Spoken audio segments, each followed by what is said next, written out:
Hello friends, मी Vishakha global online मराठीमध्ये आपल्या सर्वांचं स्वागत आहे. आजच्या सेशनमध्ये आपल्याला पीएचडी एंट्रन्स टेस्ट पेट एक्झामसाठी रिसर्च मेथॉलॉजीचा स्टडी करायचा आहे, संशोधन कार्यप्रणालीचा स्टडी करायचा आहे. सो याच्यामध्ये आपण आज टॉपिक बघणार आहोत fundamentals of testing of hypothesis. Hypothesis test करण्यासाठी काय मूलभूत घटक किंवा कुठल्या टेस्ट आवश्यक असतात ते आपल्याला आजच्या सेशनमध्ये बघायचं आहे. सेशन स्टार्ट करण्यापूर्वी एक इम्पॉर्टंट सूचना किंवा संधी आहे त्या स्टुडंटसाठी जे स्टुडंट्स यावर्षीची एक्झाम टार्गेट करत आहेत. SGBA युनिव्हर्सिटीचा उद्या फॉर्म भरण्याची लास्ट डेट आहे 20 एप्रिल. सो ज्यांना इच्छुक विद्यार्थ्यांनी त्याचा फॉर्म भरावा. आणि हा एक फुल कोर्स आम्ही घेऊन आलो आहोत तुम्हाला जो गॅरंटीड सिलेक्शन मिळवून देणार आहे, कारण 100 आउट ऑफ 50 मार्क्स रिसर्च मेथॉलॉजीवरती असतात आणि क्वालिफाय होण्यासाठी देखील 50 मार्क्स आवश्यक असतात.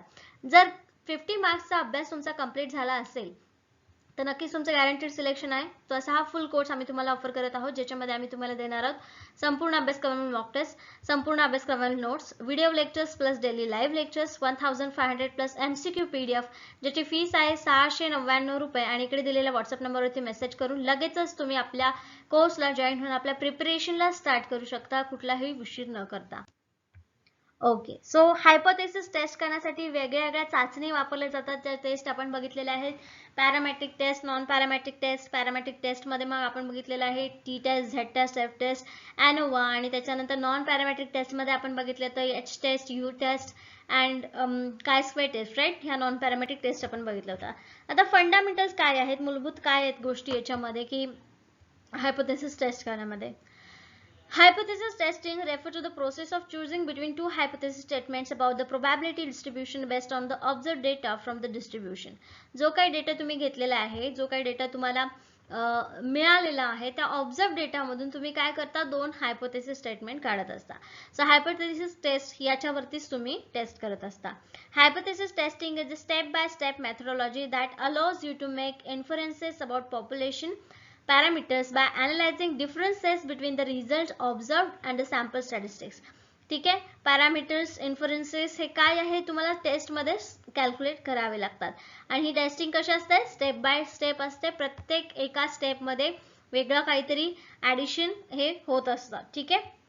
and the result that can be expected if some underlying hypothesis is actually true. आणि एखादा हायपोथेसिस खरंच ट्रू असेल तर ते बरोबर रिझल्ट निघत जातो. जसं जसं आपण हायपोथेसिस टेस्ट करतो तसा बरोबर आपला आन्सर आपल्याला मिळत जातं. हायपोथेसिस चाचणी वितरणातील निरीक्षण केलेल्या डेटावर आधारित संभाव्यता वितरणाविषयी दोन गृहीतका विधानांमधून निवड करण्याच्या प्रक्रियेचा संदर्भ देते. ऑफकोर्स तुम्ही हायपोथेसिस करताना दोन प्रकारचे हायपोथेसिस करता आणि त्यातून एक तुम्हाला निवडायचं असतं. जेव्हा ते हायपोथेसिस तुम्ही टेस्ट करत जाता बरोबर, त्यातलं कोणतं हायपोथेसिस तुमच्यासाठी बरोबर आहे हे तुम्ही देखील निवडता.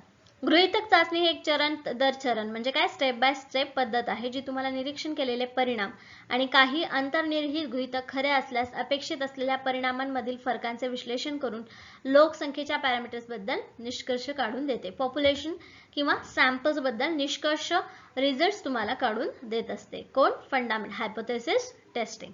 Okay. The methodology behind hypothesis testing. आता कुठल्या प्रकारची मेथोडॉलॉजी, पद्धत, कार्यपद्धती गृहीतक चाचणी करण्यामागे लावलेली असते. ठीक आहे. इथे फर्स्ट आहे स्टेट द नल हायपोथेसिस. सगळ्यात पहिले तुम्हाला काय करायचं असतं, नल हायपोथेसिस करायचं असतं. जसं की नल हायपोथेसिस आपण बघितलं होतं. काय आहे नल हायपोथेसिस मध्ये, दोन व्हेरिएबल्स मध्ये कुठल्याही प्रकारचा संबंध नसतो. हे काय आहे, null hypothesis. Select the distribution to use. कुठल्या प्रकारचं डिस्ट्रीब्युशन तुम्ही यूज करणार आहे ते सिलेक्ट करायचं आहे. नॉर्मल डिस्ट्रीब्युशन आहे की population distribution is not normal, हे कुठल्या प्रकारचं निवडायचं आहे ते तुम्ही बघणार आहात. Determine the rejection and non rejection reasons. तुम्ही हायपोथेसिस कुठल्या प्रकारचं आलं तर तुम्ही रिजेक्ट करणार आहे आणि कुठल्या प्रकारचं नाही आलं तर तुम्ही रिजेक्ट नाही करणार. हे रिझन्स तुम्ही काय करायला पाहिजे. जे हायपोथेसिस आपण दोन मांडतो, राईट, पॉझिटिव्ह आणि निगेटिव्ह, तर त्यामध्ये कोणत्या प्रकारचं हायपोथेसिस तुम्ही आलं तर रिजेक्ट करणार आहे आणि कोणत्या प्रकारचं नाही आलं तर रिजेक्ट नाही करणार, त्याचे रिझन्स हे तुम्ही त्याच्यामध्ये काय करता, मेथोडॉलॉजी तयार करताना लक्षात घेता किंवा लक्षात ठेवता. ठीक आहे. Calculate the value of test static. आणि ज्या काही व्हॅल्यू तुम्हाला मिळालेल्या आहेत, ऑब्झर्वेशन डेटा मिळालेला आहे, त्यातून काय करता, टेस्ट स्टॅटिक काढता. म्हणजे काय करता, व्हॅल्यू कॅल्क्युलेट करता. And then make a decision. आणि नंतर तुम्ही काय करता, मग एक डिसिजन घेता की हायपोथेसिस कोणतं तुम्ही घेणार आहात. ठीक आहे. आयदर इट विल रिजेक्ट और either it will accept. Okay. पण हायपोथेसिस बोलताना हायपोथेसिस रिजेक्ट केलं असं नाही म्हणत, रिजेक्ट केलं असं म्हणतो, पण हायपोथेसिस एक्सेप्ट नाही केलं असं म्हणत नाही. आयदर हायपोथेसिस इज रिजेक्टेड और इट इज नॉट रिजेक्टेड. ठीक आहे, असं एक्सेप्टेड वर्ड आपण यूज करत, रिजेक्शन और नॉन रिजेक्शन रिजन असं आपण बोलतो. ठीक आहे. गृहीतक चाचणीमधील कार्यपद्धती. पहिला आहे गृहीतक सांगा, गृहीतक मांडा. वापरण्यासाठी वितरण निवडा. वितरण म्हणजे डिस्ट्रीब्युशन, पॉप्युलेशन डिस्ट्रीब्युशन कुठल्या प्रकारचं निवडणार आहे ते निवडायचं आहे. नकार आणि नकार क्षेत्र निश्चित करा. नकार, रिजेक्शन आणि नॉन रिजेक्शन. नकार क्षेत्र म्हणजे काय, इथे मराठीमध्ये नकार क्षेत्र आलेलं आहे, पण नॉन रिजेक्शन म्हणजे एक्सेप्टेबल रिजन्स कोणते असणार आहेत ते तुम्हाला डिसाईड करायचं. ठीक आहे. चाचणी आकडेवारीचे मूल्य मोजणार. जे काय तुम्ही व्हॅल्यूज कलेक्ट केलेले आहे त्यातून आकडेवारी तुम्हाला काय करायची आहे, कॅल्क्युलेट करायची आहे. काय करायचं आहे, कॅल्क्युलेशन्स करायचं आहे. लास्ट शेवटी जी स्टेप असणार आहे तुमची ती काय असणार आहे, डिसिजन घेणे, निर्णय घेणे, की कोणतं हायपोथेसिस तुम्ही सिलेक्ट केलेलं आहे. ओके. आता ही एक एक स्टेप समजून घेऊया. फर्स्ट स्टेप आहे state the null hypothesis. In this step, you set up two statements to determine the validity of statistical claim, a null hypothesis and alternative hypothesis. ठीक आहे. पहिले काय करायचं, दोन स्टेटमेंट तुम्हाला मांडायचे, ते म्हणजे null hypothesis and alternative hypothesis. ठीक आहे. The null hypothesis is a statement containing null or zero. ठीक आहे. हे आपण नल हायपोथेसिसचे जे काही वैशिष्ट्य आहेत ते आपण बघितलेले आहेत. काय काय, नल हायपोथेसिस 0 असतो म्हणून त्याला नल सुद्धा म्हटलं जातं. ठीक आहे.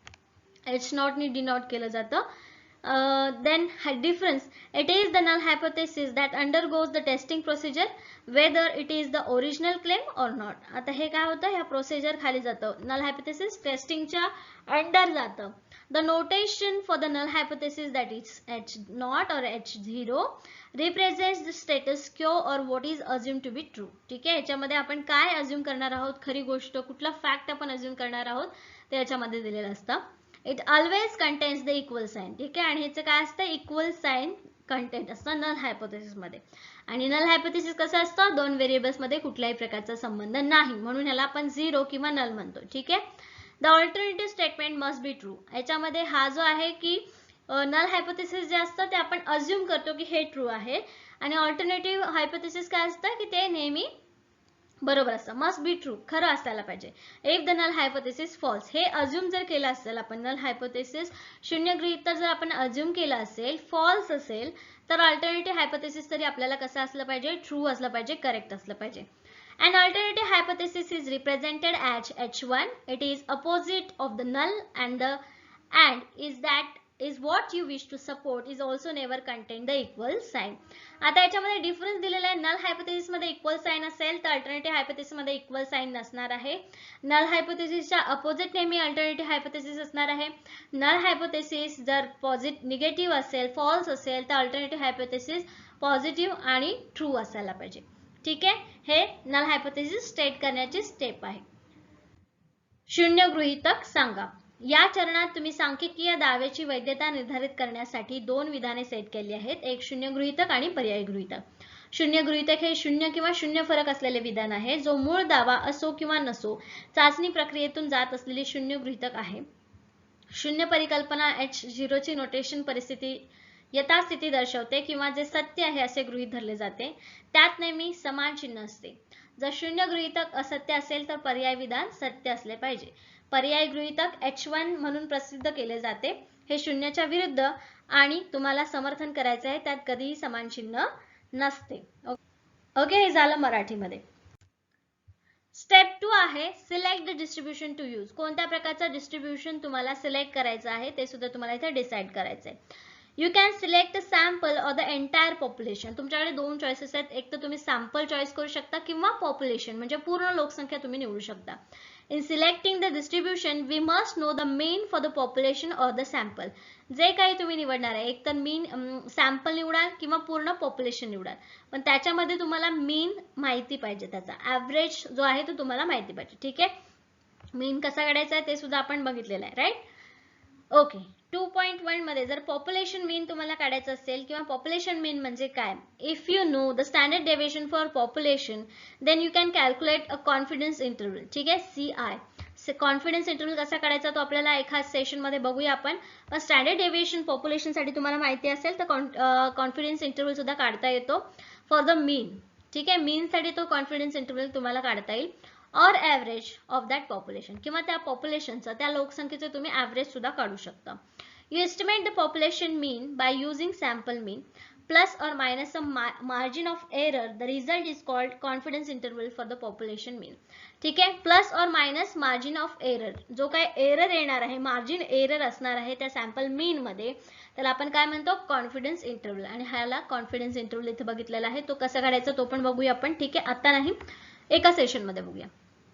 For the population mean, confidence interval for unknown mean and known standard deviation for the population with known mean and known standard deviation alpha, a confidence interval for the population mean based on the simple random sample size. Okay, हा part जो आहे आपण तो नंतर करूया, कारण हा calculation वाला पार्ट आहे. CI म्हणजे कॉन्फिडन्स इंटरवल काढण्यासाठी. ठीक आहे, पॉप्युलेशन मीन फक्त याच्यासाठी आवश्यक आहे दुसऱ्या स्टेप मध्ये, पायरी 2 मध्ये, काय वापरण्यासाठी वितरण निवडताना. तुम्ही नमुना किंवा संपूर्ण लोकसंख्या निवडू शकता. वितरण निवडताना आपल्याला लोकसंख्या किंवा नमुन्याचा सरासरी माहित असणे आवश्यक आहे. लोकसंख्या सरासरी, जर तुम्हाला लोकसंख्येसाठी मानक विचलन माहिती असेल, म्हणजे स्टँडर्ड डेव्हिएशन जर माहिती असेल, तर तुम्ही त्या लोकसंख्येच्या सरासरी किंवा सरासरीसाठी कॉन्फिडन्स इंटरवल काढू शकता. तुम्ही लोकसंख्येचा सरासरी अंदाज लावता, जसे की आपण बघितलं की स्टँडर्ड डेव्हिएशन माहित असेल तुम्ही व्हेरियन्स काढू शकता, आणि व्हेरियन्स माहिती असेल तर तुम्ही स्टँडर्ड डेव्हिएशन काढू शकता. तसंच कॉन्फिडन्स इंटरवल सुद्धा काढू शकता. ठीक आहे, स्टेप 3 आहे determine the rejection and non rejection area. In this step, we calculate the significance level. The significance level also denoted as alpha or a probability of rejection null hypothesis when it is true. ठीक आहे, याच्यामध्ये काय असतं, determination rejection आणि non rejection region मध्ये काय असतं, significance level हे डिनोट केलं जातं. सिग्निफिकन्स लेवल किती असेल, for example the significance level of 0.05 indicates a 5% risk of concluding that the difference exists when there is a no actual difference. 0.05 जर कॉन्फिडन्स इंटरवल असेल तर फक्त 5% रिस्क असते तिथे रिजेक्शन करण्यासाठी किंवा ऍक्सेप्ट करण्यासाठी, काय आपला हायपोथेसिस. ठीक आहे, तर अल्फानी आपल्याला डिनोट करता येतं काय, सिग्निफिकन्स लेवल. ठीक आहे, आणि काय असतं सिग्निफिकन्स लेवल, तर probability of rejecting null hypothesis, म्हणजे नल हायपोथेसिस जे आहे, शून्य गृहीतक जे आहे ते आपण किती पर्सेंटनी नाकारू शकतो हे दाखवण्यासाठी सिग्निफिकन्स लेवल असतो. नकार किंवा नकार क्षेत्रे निश्चित करा, हे तिसरे स्टेप आहे आपले.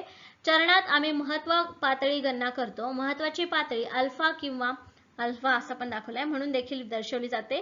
जेव्हा ती सत्य असते किंवा जेव्हा शून्य परिकल्पना नाकारण्याची संभाव्यता असते, उदाहरणार्थ 0.05 ची महत्व पातळी, ठीक आहे, सिग्निफिकन्स लेवल, वास्तविक फरक नसताना फरक अस्तित्वात असल्याचा निष्कर्ष काढण्यासाठी फक्त 5% धोका दर्शवतो. म्हणजे जर तुम्ही चुकीचं नल हायपोथेसिस किंवा अल्टरनेटिव्ह हायपोथेसिस जर घेत असाल तर त्याच्यामध्ये रिस्क फक्त 5% असते, जेव्हा सिग्निफिकन्स लेवल त्याचा 0.05 असेल. जसा वाढेल तसं काय असणार आहे, त्याचा धोका सुद्धा वाढणार आहे. सिग्निफिकन्स लेवल जेवढा जास्त तेवढा धोका सुद्धा आपला वाढेल. ठीक आहे, त्याच्यानंतर चौथा जो पॉइंट आहे ज्याच्यावरतून तुमची टेस्ट समजली जाते किंवा टेस्टची प्रोसेस स्टार्ट केली जाते, ती म्हणजे the value of the test static separates the rejection and non rejection area. Test static जे काही टेस्ट आपण घेणार आहोत, T test, Z test, F test, त्या टेस्ट स्टॅटिक आहे. ठीक आहे, त्याची जी व्हॅल्यू येणार आहे त्या व्हॅल्यू वरून हायपोथेसिस रिजेक्शन मध्ये जात आहे की एक्सेप्शन मध्ये जाते, rejection and non rejection area मध्ये त्याचा पार्टिशन केलं जातं. The set of values for the test static that leads to rejection of null hypothesis. Rejection area मध्ये काय असतं की अशा व्हॅल्यू ज्या नल हायपोथेसिस रिजेक्ट करण्याचे चान्सेस आहे. ठीक आहे, नॉन रिजेक्शन रिजन म्हणजे the set of value not in the rejection regions that lead to the non rejection H not किंवा H null hypothesis. Null hypothesis जे आहे जे रिजेक्शन एरियामध्ये, नॉन रिजेक्शन एरियामध्ये येतात ते नॉन रिजेक्शन रिजन मध्ये येतात. ठीक आहे, प्रोबॅबिलिटी किंवा व्हॅल्यू, पी व्हॅल्यू त्याला म्हणतात, प्रोबॅबिलिटी व्हॅल्यू त्याला म्हटलं जातं. ठीक आहे, the P value. Next point आहे किंवा याच्यावरती क्वेश्चन विचारला जातो, व्हॉट इज पी व्हॅल्यू किंवा पी व्हॅल्यू बद्दल कोणतं बरोबर आहे हे तुम्हाला सांगावं लागतं. ओके, कळालं, rejection non rejection, P value. Another quantitative measure for reporting the result of test hypothesis is the P value. P value probability व्हॅल्यूनी काय दाखवलं जातं, तुमचा रिझल्ट दाखवला जातो. It is also called probability of chances in order to test. त्या टेस्टमध्ये probability chances P व्हॅल्यूने दाखवले जातात. The lower the P value greater the likelihood of obtaining same result, and as the result the low p value is good indication that the results are not due to the random chance alone. ठीक आहे, p value जेवढी कमी असेल तुमचा result तेवढा चांगला असणार आहे.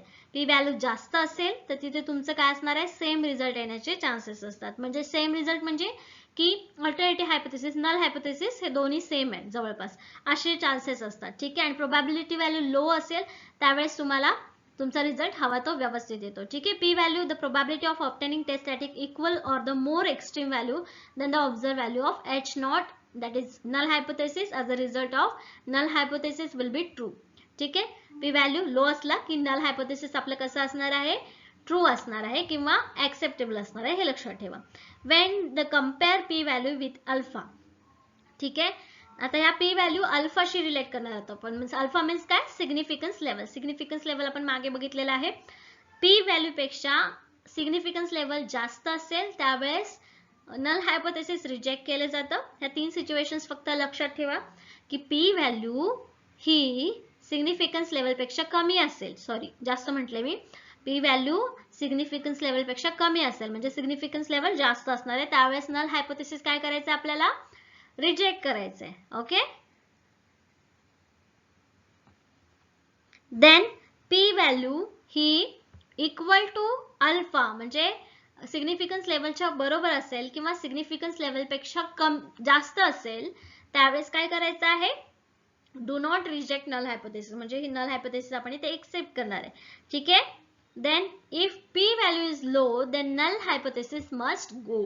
आणि इथे आपण बघितलेलं की p व्हॅल्यू जेवढी लो असेल, इथे बरोबर आहे जास्त आहे त्यावेळेस काय सिच्युएशन आहे, काय नल हायपोथेसिस बरोबर करायचं हे आपल्याला समजतं. आणि इथे if p value is low, p value जर आपल्या प्रोबॅबिलिटी व्हॅल्यू जर कमी असेल तर नल हायपोथेसिस ऍक्सेप्ट करायला पाहिजे, must go. Okay, clear. Okay, चौथी पायरी आहे ही, चाचणी आकडेवारीचे मूल्य निश्चित करा. आणि चाचणी आकडेवारीची मूल्ये नकार किंवा नकार क्षेत्र वेगळे करतात. नकार प्रदेश चाचणी आकडेवारीसाठी मूल्यांचा संच, यामुळे h नॉट किंवा नल हायपोथेसिसने नाकारला जातो. गैर नकार प्रदेश हे बघितलेलं आहे. p व्हॅल्यू बद्दल पीडीएफ मध्ये हे एकदा रीड करून घ्या. ठीक आहे, नेक्स्ट आणि लास्ट स्टेप जी आहे आपल्या हायपोथेसिस टेस्टिंग मधली ती म्हणजे make a decision. Based on the result you can determine if your study accept or reject the null hypothesis. आता एक बघितलं का आपण इथून हायपोथेसिस चाचणीचं फॉर्म्युलेशन करताना नल हायपोथेसिसला गृहीत धरूनच बाकी सगळ्या गोष्टी केल्या जातात.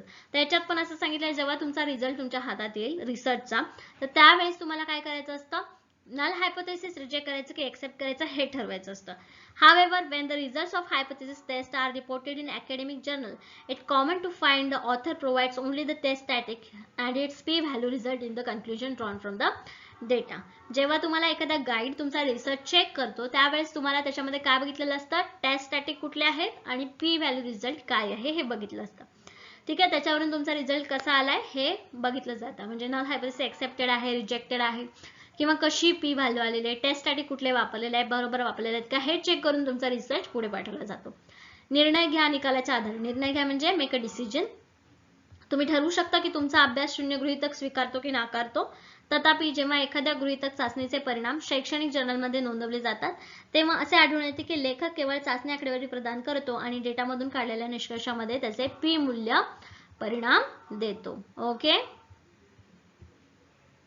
Okay, that's it for today. आजच्या सेशन मध्ये आपण एवढंच बघितलेलं आहे. आता नेक्स्ट सेशन मध्ये आणखीन एक टॉपिक कव्हर करायचा आहे. हे यामधले जे पॉइंट्स आहेत एक एक क्वेश्चन यावरती विचारले जातात. जे आपण स्टार्टिंगला सेशन्स घेतलेले आहेत त्याच्यावरती खूप जास्त क्वेश्चन्स विचारले जातात. जेव्हा आपण प्रॅक्टिस क्वेश्चन करू किंवा previous year question paper solve करू तेव्हा तुमच्या लक्षात येईल कोणत्या टॉपिकला जास्त वेटेज द्यायचं आहे. ठीक आहे, so that's it for today. Thank you for today's session.